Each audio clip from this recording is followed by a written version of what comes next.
Every so often, there is a narrative about the single player game experience, that it's dying out, that it's dead.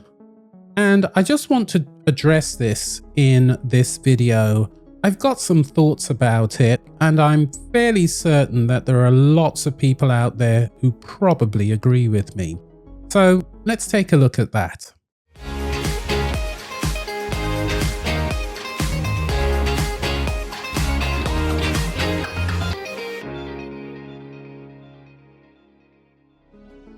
Let's be honest, online games dominate the market. Between Fortnite and Call of Duty with their online multiplayer element, they seem to be ruling the roost. And that's a fair assessment.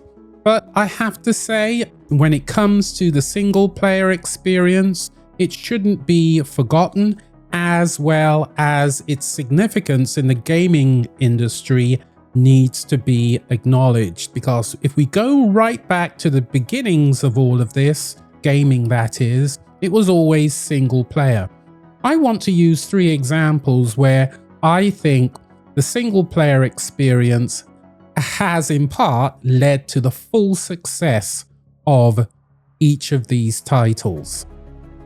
When the team at Larian Studios revealed that they were working on a sequel to the storied Baldur's Gate franchise, RPG fans held their breath. After all, the original games by BioWare remain hallmarks of the role-playing genre. It's absolutely amazing that BioWare did this, and they struggle so much, with the exception of Mass Effect, to create that kind of experience again. With Baldur's Gate 3, Larian managed to blend modern visuals and design with classic RPG depth, creating, without doubt, one of the greatest single-player experiences ever. What were the key takeaways? Narrative complexity, I would argue. Players are drawn to games that reward their curiosity. Player freedom, you could go anywhere, you could do anything, you could do multiple storylines at the same time. And of course, there's a lot to be said for the production value, which was stellar, in my opinion. It really set a new benchmark for computer-based role-playing games. Now, recently, Warhorse Studios have carved out their own niche with Kingdom Come Deliverance 2, which is full of medieval realism, or at least it's supposed to be. Yes, they've managed to create some 15th century bohemian life and grounded combat system. And boy, is that combat system grounded. It's really hard to fully appreciate and understand it. I'm just speaking from a personal point of view now.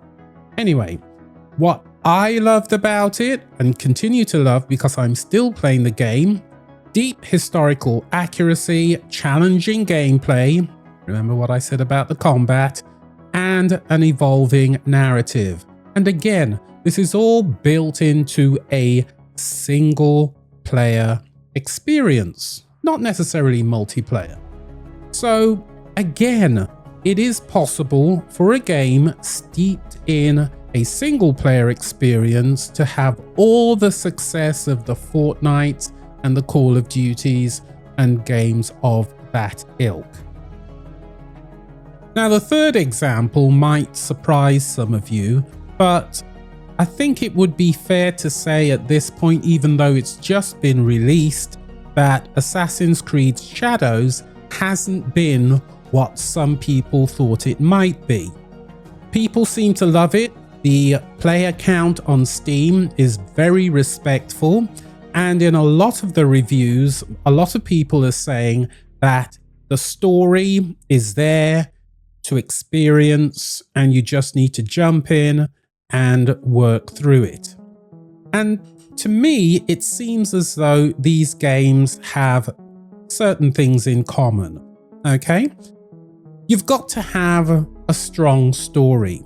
Storytelling appeal is the term that they tend to use. The The other thing with a single player experience is that you move at your own pace. It's personalized. You're not necessarily dependent on other people and what they're doing at that particular moment in time. You know, you're free to explore on your own, going into side quests, reading lore entries, savoring every single detail that's been put in that game.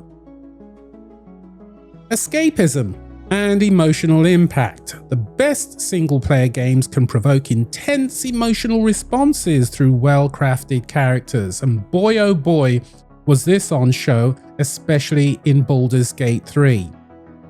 You always remember the story, and you certainly remember those characters. The characters themselves in this game have become such a huge part of its success, and I wouldn't be surprised if Netflix comes knocking on the doors of Larian Studios / Wizards of the Coast and suggest some kind of Netflix animated miniseries with those characters in there. I really love to see that. I'm sure lots of you would as well. Now, what's the point of all this? What I'm saying is that yes, multiplayer games have their place and they will continue to be successful, but not at the cost of a single player experience. I still think that there is a place for single player games. It's been demonstrated in the success of games like BG3, and there are upcoming titles. We've got The Witcher 4 on its way, in particular. And so, you know, life is good for the single player experience. Don't write these games off because they don't have a multiplayer element or their multiplayer element is incredibly limited. I think they're here to stay. Well, that's all I really wanted to talk about for today. As always, if you've got any questions, comments, or suggestions, just leave them below, and I'll see you in the next one. Bye bye.